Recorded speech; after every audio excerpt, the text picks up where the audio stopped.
In the summer, I have a ritual, on Saturday mornings. At 9 o'clock, when our local farmer market opens up, I'm there to pick up some fresh veggies for the week. But the first thing I always do is look for the German lady's booth.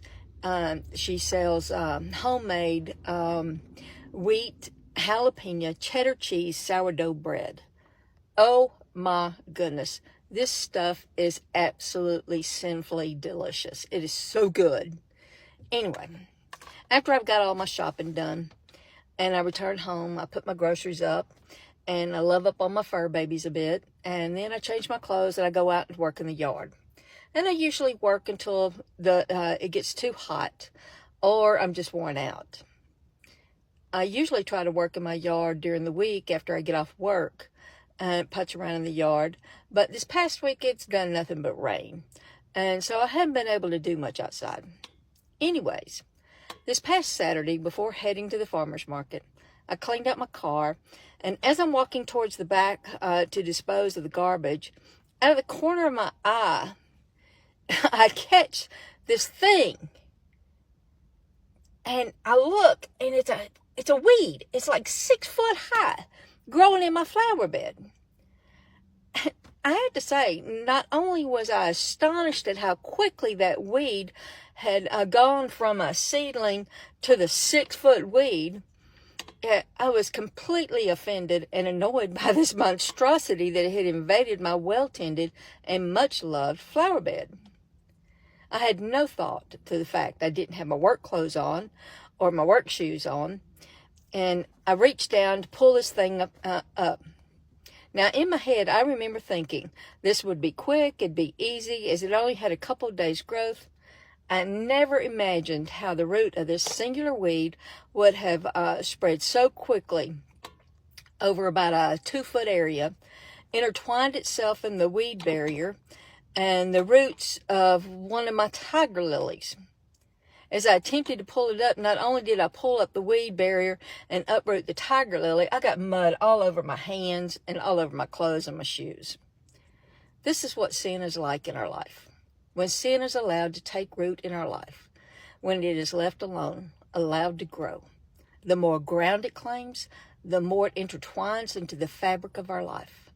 The stronger the hold it has on our feelings, our thoughts, and our behavior and our decision. The root of sin is vicious, and if it goes unchecked, it will take over your life.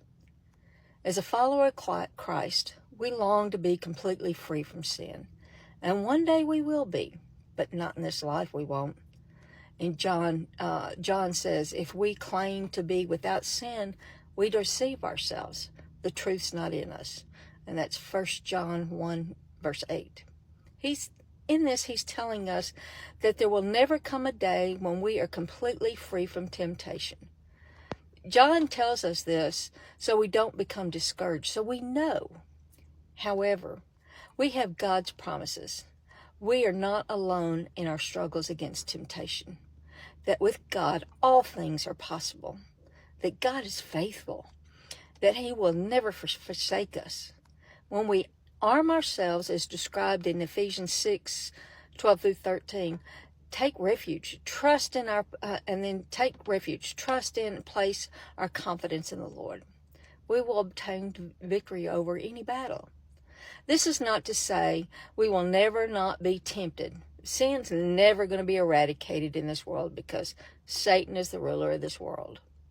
And that's John 12:31. But we can have victory over particular temptation. The power of sin that rules over you can gradually and increasingly be subdued. Its assaults can become less intense than it was.